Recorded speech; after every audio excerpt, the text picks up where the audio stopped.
There's a specific version of loneliness that's almost impossible to say out loud, not because you don't feel it, but because you can look at your own life and immediately find arguments against it. The calendar has plans on it. The phone has messages in it. There are people who know your name, who would notice if you disappeared, who would say genuinely that they're glad you're in their life, and the life, from any reasonable outside view, looks fine. It looks more than fine, actually. It looks like the kind of life that's supposed to feel like enough. And still, underneath all of it, something isn't meeting you, something that doesn't have a name yet. That's what this video is about. So let's talk about what usually happens when that feeling surfaces. It surfaces, maybe at the end of a full day, maybe in the middle of a conversation, maybe just after a social event that should have felt satisfying and didn't, and before it can fully form, something else kicks in. A kind of internal audit. You start running through the evidence, the plans you have this week, the people who checked in recently, the dinner that's already on the calendar, the relationship status. Whatever it is, that means you're not technically alone. And somewhere in the middle of that audit, the feeling gets quietly overruled. You have all of this. What are you even talking about? Anyone who's been in this knows exactly what that internal voice sounds like. It's not cruel, it's not trying to wound you, it's genuinely trying to be logical. It's saying, look at the evidence. The evidence says you're fine. Here's the part that doesn't get talked about. That internal audit, the one that uses your life as a case against your own feelings, is one of the most exhausting things a person can do. And most people who experience this loneliness do it dozens of times a day. Here's the counterintuitive part. The more evidence of a full life someone has, the more plans, the more people, the more visible markers of social connection, the harder this specific loneliness becomes to claim. Because the case against it keeps getting stronger, and so the feeling never quite gets to land anywhere. It surfaces, gets overruled, goes back under, surfaces again, gets overruled again, and the exhaustion isn't just from the loneliness, it's from spending so much energy arguing yourself out of your own experience. Now let's look at why this happens at all. Why can a life look genuinely full from the outside and feel genuinely empty from the inside at exactly the same time? This isn't a contradiction. It's actually something that research on loneliness has been documenting consistently for decades. There are two different things that can be present or absent in a social life, and they don't move together. The first is social density, how many people are around, how often contact happens, how full the calendar looks. The second is social depth, the degree to which the people in your life actually know you, not what you do, not what you look like. Not the version of you that shows up and says, I'm good when someone asks. The real version. The one underneath. You can have an enormous amount of the first and almost none of the second. And here's what that gap actually feels like from the inside. You're in the room, you're in the conversation, you're laughing at the right moments and contributing the right things. And somewhere in the middle of it, you realize, nobody here would know if this were the only version of you. If the self you bring to these interactions were all there was, nobody would have enough information to notice anything was missing. Let that sit for a second. That's not a reflection on the quality of the people around you. It's not a verdict on the friendships themselves. It's a description of a specific gap between being present in a life and being known inside it. And the loneliness that lives in that gap is real. It's not made up. It's not ingratitude. It's not a sign that you want too much or feel too deeply. It is a signal about a specific need. And what nobody tells you is, that need doesn't consult your calendar before deciding whether it's been met.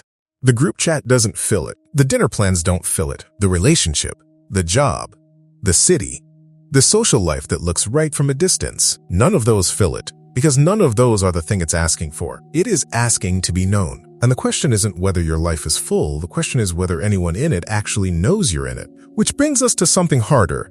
If this loneliness is real, and it is, why is it so hard to claim? Why does the internal audit keep happening? Why does the feeling keep getting overruled instead of named? Because there's something underneath the evidence gathering, something the inventory is protecting you from having to say. And it goes something like this. If I say I'm lonely when my life looks like this, then what does that say about me? Does it mean I'm ungrateful? Does it mean I'm too much, too needy, too sensitive, too demanding? Does it mean I'm fundamentally difficult to know? That's the thing underneath the inventory. Not logic, not evidence weighing. Shame. The specific shame of suffering in a way that doesn't look like suffering. Of being lonely when, by any visible measure, you shouldn't be. of having something real and painful inside you that the outside of your life seems to argue against. And that shame, the shame of the unjustifiable loneliness, is often heavier than the loneliness itself, because at least loneliness has a shape you could describe. The shame is formless. It just sits there, making sure you don't say anything. Here is something worth saying directly. Loneliness is not rationed by how full a life looks. It is not awarded proportionally to visible suffering. It is not something you earn the right to feel by losing enough or having few enough people, or living a life that looks sufficiently hard. It is a signal, specifically. It is the signal that a particular human need, the need to be genuinely known, is not being met. That's it. It does not care what your calendar looks like. It does not weigh your social proof before deciding whether to show up. It just tells you something you need is missing. And when you spend your energy arguing against that signal, using your own life as evidence that the signal must be wrong, you're not solving anything. You're just adding one more layer of invisible work to an already exhausting day. The inventory wasn't protecting you from being wrong. It was protecting you from having to want something more than you currently have. Let that sit for a second. Not broken, just in the wrong conditions. And the first condition that has to change, the very first one, is this. You have to be allowed to say it. For anyone who just felt something shift watching this, there's a guided workbook in the description built specifically for this moment. It's called the Permission Workbook. It's not about strategy or steps. It's a private process designed to take the permission this video opened and give it somewhere to land. A way to separate your worth from your social situation and arrive at something steadier than the internal audit. Link is in the description and the pinned comment. So what actually changes when you name it? Not fix it, not solve it, not build a plan for it. Just name it. Just say, at minimum, to yourself, this is real. Here's what the research on emotional suppression consistently shows. The act of naming an experience, giving it specific language, reduces its intensity, not because the language makes the experience go away, but because an unnamed thing has to work harder to get your attention. It keeps surfacing because it hasn't been registered. The moment it's registered, really registered, not just acknowledged as a preliminary to moving on, something in the nervous system can actually rest. Not because the problem is solved, because it's finally been seen. There's a difference between acknowledging something in order to dismiss it and acknowledging something in order to let it be true. The internal audit is the first kind. Okay, I feel this, and here's why I shouldn't. Moving on. That's not acknowledgement. That's management. What this video is asking for is the second kind. Not moving on. Just, this is real. I feel this. I have a life that looks full, and something in me is still not being met. And that is the truth of my experience right now. That's it. That's the whole first step. You don't have to explain it to anyone. You don't have to justify it. You don't have to have a plan for it. You just have to let it be true.